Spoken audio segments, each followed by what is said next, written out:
Happy Friday, folks. This is Fukushima Pacific Thoughts. So, how many years ago did Fukushima happen? And I think it took about a year or two to begin building the ice wall around the main underground structures for those 4 reactors. So a lot of engineering had to be done: thermodynamics, heat exchange, piping, plumbing, air conditioning units. All of this is specialty, very not cheap. You can't go get that $150 AC unit from Costco and have it do anything for you. So they were playing with the big boys and big toys. You know, only a handful of companies on the planet are able to respond to these things. Just a handful. And you can see how well they're doing, right? So the ice wall had to be done because there were no other options to keep water from flowing through the basement, since at least 3 pressure vessels were breached, or at least 2 pressure. They were all breached because of common systems. So even one being breached is bad enough, but the one of prime interest, if it was breached, is reactor 3. But really, it's a percentage of harm thing. Numbers I have never seen shared with us about the reactor releases, the underground releases. So I can only speak to what should have been done, what most likely is being done, but who reads that stuff? It's going to come out in a paper in about 2 years, maybe. Probably someplace you have to pay for. You might have found out sooner if you had to pay for sites already, but it's still not much of a story because they're putting the science together to do this. So these accidents take a lot. All right, back to the ice wall. So the ice wall was designed and then redesigned and then redesigned again. It's been in operation, 7 years? So in that, they are trying to contain the materials. They're trying to make a swimming pool in the side of a mountain with a river trying to run into it. So when the first ice wall went up, it was at 20% efficiency maybe in the first year. The freezing cycle, the heat transfers, were miscalculated because the reactors are hotter than they expect them to be, because the fuel is spread out further, which is almost good, because the further it's spread out, the less neutron bombardment has an impact on it, maybe, except for little clustered balls that are doing what little clustered balls of radiation does. So you can go back in the records. I pointed it out somewhere else. Hanford had a big official announcement that they had installed new detectors along the riverfront. Now, these detectors, these designs, this knowledge came out of some Hanford research on how to measure this, and detectors were installed, high-tech, whatever the newest, latest, and greatest is, were installed, and we never see readings from them. One of the challenges is when they set reportable limits, right? When they raise the thresholds of allowable radionuclides, poison, that means they don't necessarily have to report anything under those thresholds. They don't need to talk about them. If they're on the secret list, they shouldn't talk about them. If they're on the way decayed list, we should see them on the list and crossed off, right? So this is plume studies. These are migration studies. These are supercomputer simulations run then and then again and now and later from historical databases that for some reason are better than our medical databases. Why would that be? Our health tells us about 2/3 of our society, our physical health. So, Fukushima's releases are measured, are known somewhere. Woods Hole research had this challenge in reporting because they are bound by rules of the institution, rules of funding, rules created around science that might be less than less than good. So this is watching something for years and decades just because you're on the same planet with it, because some of the first reactors, in public, truly obvious, conspicuous, populated places was built in Massachusetts. So I've seen it. I watched as a youth, and I can remember the promises about science.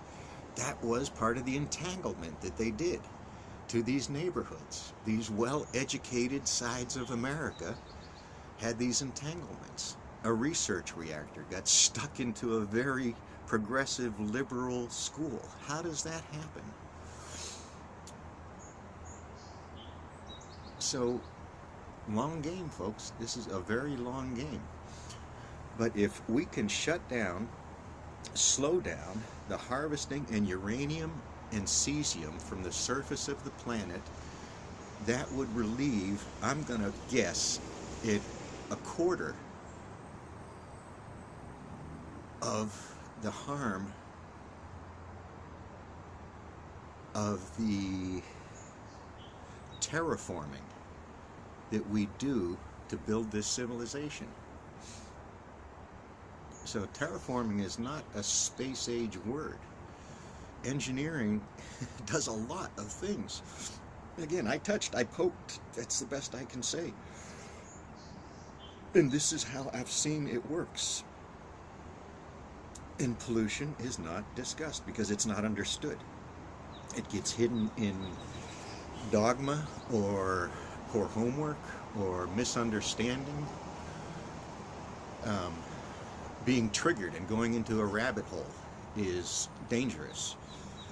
Going into someone else's bunker is dangerous. What those people expect to come out to is a TV movie. But it has some stochastic resonance to what shit could look like Somalia. We could look like Somalia. How about we look like Saudi Arabia with Sharia law? Women don't need to drive. Look how much gas that would save. So, Fukushima is underreported. If it was reported better, a lot of people wouldn't understand. A lot of people would freak out. A lot of people would say, shut it down right now. When actually we need about a 40-year plan. Every single reactor needs a 40-year plan, a 40-year budget commitment, and another 60 to lifetimes commitment after that to the fuel. The fuel that's sitting across 120 odd commercial sites, and more of them are being shuttered, and that is tax dollars at work, not the wealthy bastards paying for churches to mislead you. Apologies. I don't tolerate liars, and call it what it is. So we don't have those numbers. With those numbers to speak to, we could speak about harm. We could speak about the percentages of deaths in the Pacific Ocean, the percentages of genetic change in the Pacific Ocean, because that's what this does. We could talk about how it settles, because sooner or later some ocean seafloor mining is going to come along, and they're going to run into some of our barrels of nuclear waste sitting at the bottom of the ocean. If you don't think it's not possible, if you don't think those barrels are there, then you don't understand. You don't know history well enough. Go back and do some homework and come back for a conversation. So it goes back to we measure this. We measure this very closely, very well, very discreetly, and it becomes a secret. The Savannah River site in South Carolina and Georgia, because it is on both sides of the river, is what I understand now the largest nuclear processing facility on the planet. It's a great big Walmart warehouse of nuclear waste. So where are the measurements of the materials flowing down that river? Okay, this was a decades-old question when I worked on a project that was going in that area that had terms like canyons for where equipment was going to go. That when it failed, it got filled with concrete and forgotten about. Another buried tombstone for humanity to rediscover. Fortunately, we have developed long-term rules for marking hazardous waste sites. So they're going to bury some tape in the ground, say at 10 feet and 30 feet and 50 feet. So when your kids go out there digging and find the tape at 50 feet, they're not going to be curious at all if the tape survived.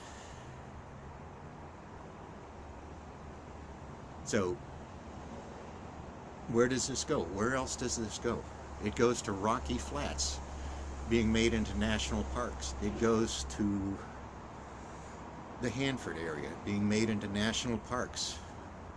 I have a record of two simple rides through Hanford that should cause concern to a radiation health physicist.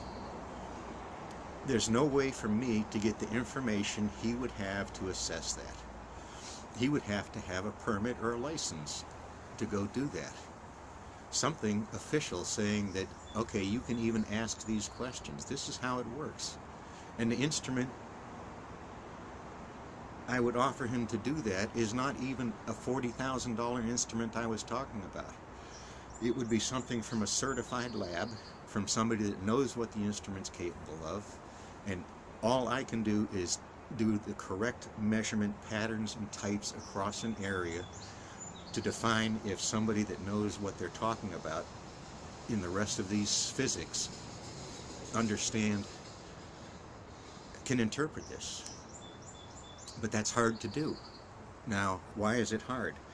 The detectors I'm looking for are multiple types. It uses differential measurements to make highly qualified assumptions that professionals. This is why your x-rays are sent off to other places and other peoples and other computers to be examined, to look for those anomalies that the human mind can't even begin to express. Does it fail? Answer in the comments. So, yeah, this, and depending on the frame that you want to put around this, I can paint rabbit holes, I can paint bunkers, I can paint conspiracies, I can paint all kinds of images to help your mind come into the conversation, but those are trigger words. They're setting up a false frame because I'm just showing you one perspective, and there are many to this. When you go from chemistry to nuclear chemistry to particle physics, you have crossed a boundary. Everything in particle physics could be real, but everything in chemistry already is real. It has been for over 100 years now. We simply have gotten better and better and better at it. I honestly think because most universities came out of the structures that built writing. The Bible. Those are huge organizations, and they honestly helped socialize writing itself across the planet. So the writer got to write history. People had seen people reading, but now they might have a copy of their own. So words became bigger, more of them, filled up more things, explained more things, described more things. We created a word gravity to exactly describe in such a general way an apple falling on someone's head that wasn't true to begin with, but apples fall and can land on a head. So some of these things are settled architecture, settled studies. Why the churn would be created in any education about the real world is definitely questionable. Definitely deserves no public funding, no public support, no public enablement. These. See, my language is changing, senor.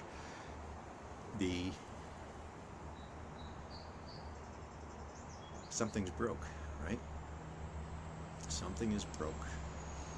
And I blame just a few people with a whole bunch of trigger words in their pocket that set people off and create a rabbit hole. They create conversations that are tangents, that are non sequiturs. So something can be obtuse.